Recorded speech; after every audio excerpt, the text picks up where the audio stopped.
Hello दोस्तों, नमस्कार। आज का टॉपिक है बिहार का अगौरवशाली इतिहास और आज का आधुनिक बिहार।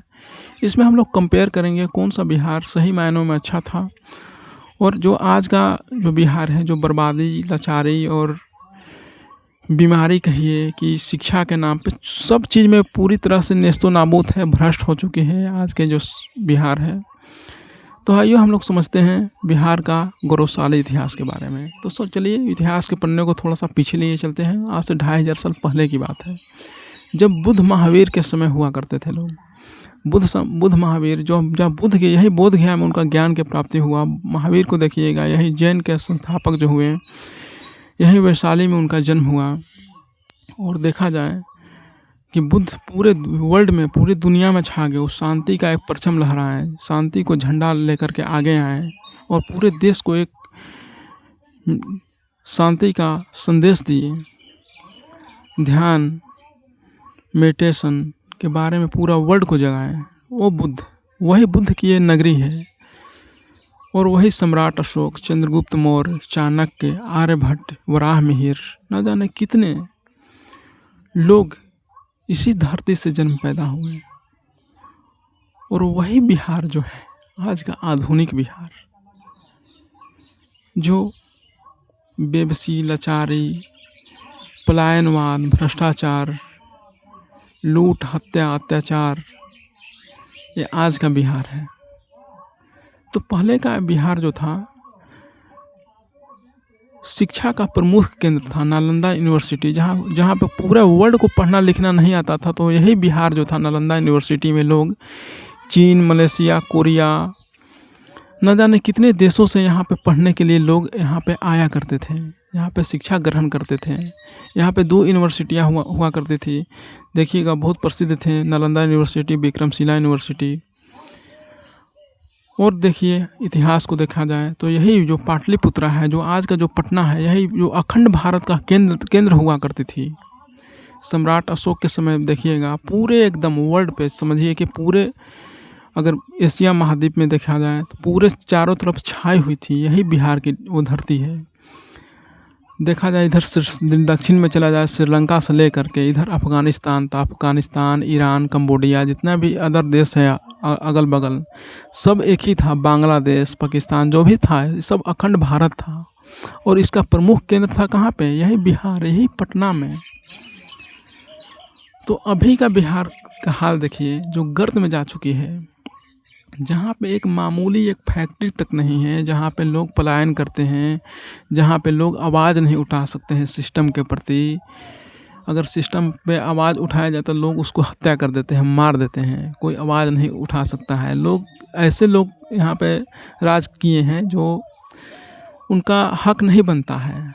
अगर देखा जाए, अगर कोई मुख्यमंत्री है जो प्रजा के हित के बारे में ना सोचे, तो उनको उखाड़ को फेंक देना चाहिए। लेकिन 20 साल के इतिहास देखिए, 50 साल के इतिहास देखिए बिहार में, जब से कहिए कि जब से भारत देश आज़ाद हुआ है, ऐसा लोगों को महसूस हुआ होगा कि फिर से वही बिहार, फिर हम लोग राज करेंगे, वही नेतृत्व करेंगे, जैसे पहले हुआ करते थे बिहार।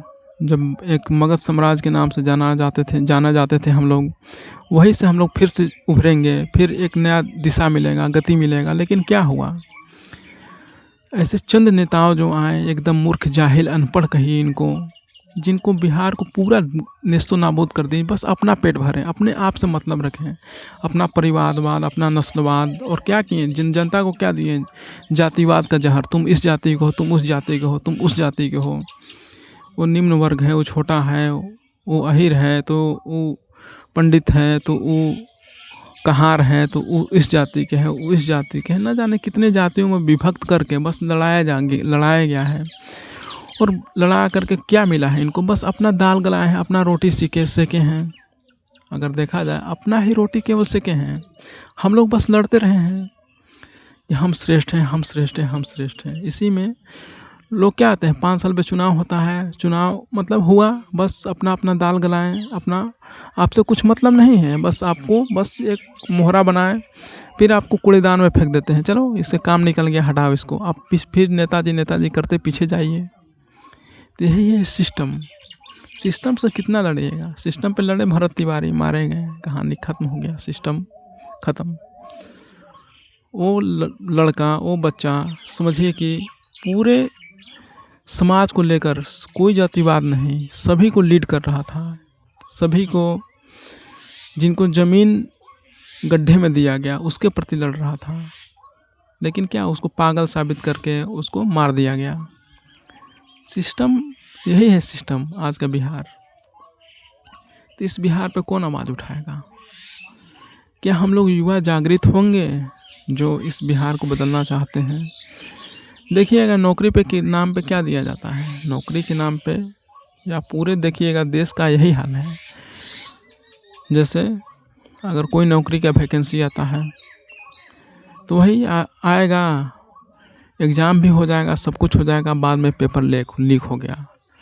10,000 वैकेंसी, भरने वाले 10 लाख हैं। इतना बेरोजगारी के सामना जो कर रहे हैं आज के अभ्यर्थी, तो उनका क्या भविष्य है? नेता को तो अपना मतलब है, उनका चुनाव में ना कुछ एग्ज़ाम होता है, ना कुछ होता है। अनपढ़ जाहिल कुछ भी रहिए आप बस चुनाव लड़ सकते हैं, 35 साल आपका एज हो। वही कहने का है, मतलब जो भी संविधान में लिखा गया है, क्राइटेरिया जो भी है, वो मतलब बस लिखित ही है। आप हत्या किए हैं, मर्डर किए हैं, कुछ भी किए हैं, बस आप सामने आइए, चुनाव लड़िए, जीत जाइए, अपने तरह से अपना जीवन जिए, जनता को बस शोषण करिए। यही आज का हाल है। जब तक हम लोग नहीं जागेंगे, जब तक एकजुट नहीं होंगे, तब तक ऐसे ही चलता रहेगा। कोई सिस्टम में बदलाव नहीं आएगा, बस हम लोग शोषित होते रहेंगे। बस आप आइए जाइए, गुलामी करिए, मर जाइए, कहानी ख़त्म हो गया।